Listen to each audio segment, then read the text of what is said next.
4 विधायक हमारे तोड़े गए, पीठ पे छुरा भोंका गया आरजेडी द्वारा, तो भी हम लोगों ने बड़ा दिल दिखाया है और हम लोगों ने अपने दरवाजे को खोला है। बाद में बी टीम सी टीम अगर आप बोलिएगा तो समय रहते आप नहीं करिए गठबंधन तो आप पछताइएगा। और हम लोगों ने कृष्ण की चेतावनी की तरह हम लोगों ने बोला कि दे दो केवल 5 ग्राम, रखो अपनी धरती तमाम। अगर आप ये भी नहीं दे पाइएगा तो बड़े विध्वंस के लिए तैयार रहिए। गठबंधन होगा तो निश्चित रूप से ढाका उसमें होगा, चूंकि राष्ट्रीय अध्यक्ष जी ने अनाउंस कर दिया है। बाकी और सीमांचल और अगल बगल की सीटें होंगी। ढाका MIM से पहला हिंदू विधायक देगा और राणा रंजीत सिंह जो ढाका का विधायक होगा, पूरा देश उसको जानेगा पहचानेगा। अगर 15-20 विधायक हमारे हो जाते हैं, 24 विधायक का लक्ष्य हम लोगों ने रखा है, इतने विधायक हो जाते हैं तो कोई मजलूम की लड़ाई को लड़ने का हम लोग को ताकत मिलेगा। फैसल रहमान साहब बेहतर काम कर रहे होते, पवन जायसवाल जी बेहतर काम कर रहे होते। आज अगर मुझे स्थान मिल रहा है, मुझे जगह मिल रहा है, तो कहीं ना कहीं लोग उनसे खुश नहीं है, एक नई उम्मीद की तरफ देख रहे हैं, इसीलिए राणा रंजीत सिंह को जगह मिल रहा है। आज के इस कार्यक्रम का क्या उद्देश्य था? दावत पतंग जिसका आपने स्लोगन दिया।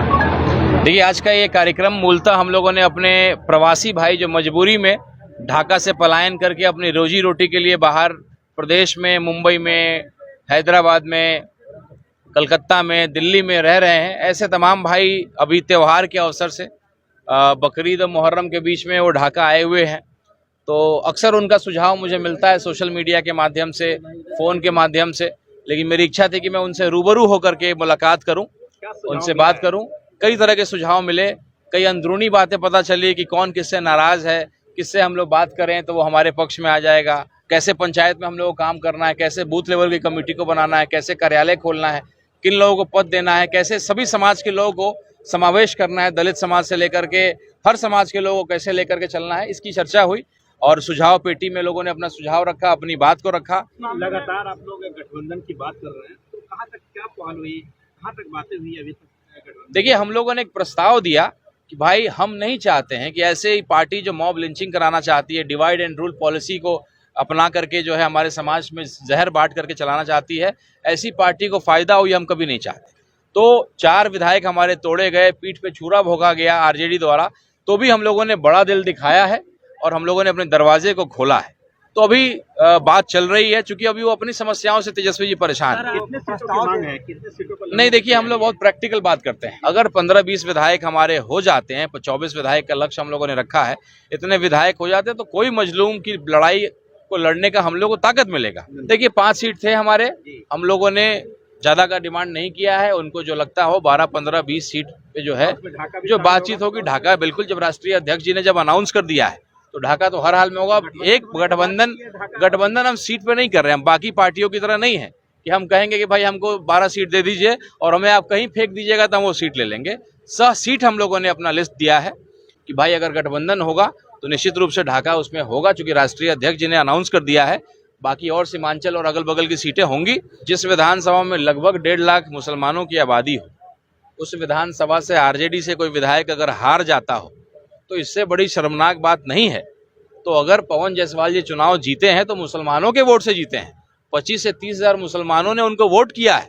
और अगर आप मुसलमान हिंदू अगर लड़ाई हो रहा था इतने दिनों तक और आप वो 25-30 हजार मुसलमानों का वोट नहीं बांध पाए जब आप जीते हुए थे, तो इसका मतलब इस बार तो और एंटी इनकम्पेंसी आपका अलग है। तो ढाका की जनता ने तय कर लिया है कि भाई हमको बदलाव चाहिए, एक नए चेहरे पे विश्वास करेंगे। उन दोनों को परख लिया है, देख लिया है। तो इस तरह का हौसला हम लोग को लगातार मिल रहा है, बढ़ रहा है। आज भी लोग सैकड़ों लोग, बहुत 2 दिन के नोटिस पे हम लोगों ने सोशल मीडिया पे केवल पोस्ट मात्र किया था, उसमें लोग आए, आकर के हम लोग का हौसला बढ़ाया, हम लोग को सुझाव दिया, हम लोग के हर अभियान में साथ देने के लिए जो है हम लोग को ये बढ़ाया। चंदा हो चाहे राजद की तरफ से कोई भाव नहीं मिल रहा। देखिए, ये राजद अपने परेशान है ना। पहले तो तेजस्वी यादव जी को पहले सीएम कैंडिडेट तो अनाउंस कर दिया जाए। अभी पिछले बैठक में वो केवल उनका एक ही शर्त है, वो कांग्रेस से बेचारे आग्रह कर रहे हैं कि हमको सीएम कैंडिडेट। की बात कर रहे हैं तो हमें गठबंधन की चिंता नहीं है। हम अपने 60 सीटों पर चुनाव की तैयारी कर रहे हैं। हमने केवल अपने दरवाजे को खोला, बड़ा दिल दिखाया कि अगर आप चाहते हो तो हम तैयार हैं इस बात के लिए।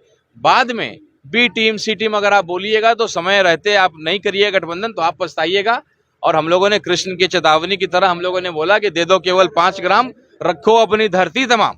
अगर आप ये भी नहीं दे पाइएगा तो बड़े विध्वंस के लिए तैयार रहिए। ढाका MIM से पहला हिंदू विधायक देगा और राणा रंजीत सिंह जो ढाका का विधायक होगा पूरा देश उसको जानेगा, पहचानेगा। आप स्वर्ण समाज तो का यही हैं। तो खूबसूरती लोग है। लगातार ये कह रहे हैं कि ढाका विधानसभा में सवर्णों की संख्या बहुत कम है, तो आपको लगता है कि इससे सूरत में सवर्ण समाज के लोग आपको सपोर्ट करेंगे? देखिए, ढाका विधानसभा जो है इसकी ये हिंदू मुसलमान के लिए जाना जाता था, और ये जो समीकरण और ये खूबसूरत जो कॉम्बिनेशन निकल के आया है कि राणा रंजीत सिंह खुद एक हिंदू और एक सो कॉल्ड मुस्लिम पार्टी से चुनाव लड़ने आया है।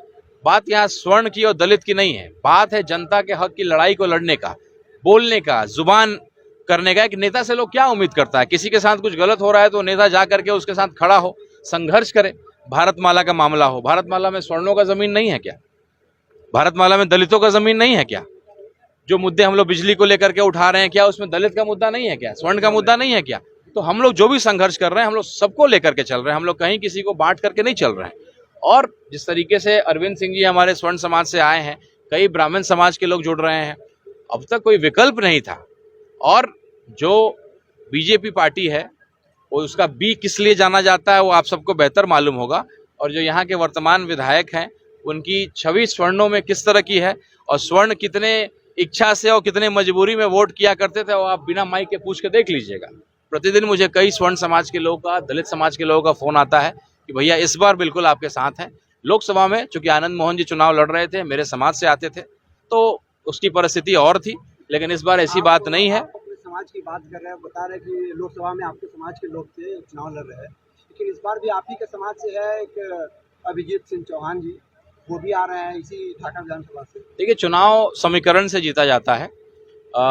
एक जाति कभी भी किसी को चुनाव नहीं जिता सकती, तो कहीं ना कहीं सबको लेकर के चलना पड़ता है। अभिजीत भाई से मेरे बड़े अच्छे संबंध है, मेरी शुभकामना है। वो प्रयास कर रहे हैं कि उनको कांग्रेस गठबंधन से, महागठबंधन को ये सीट मिल जाए, उसके लिए प्रयासरत है।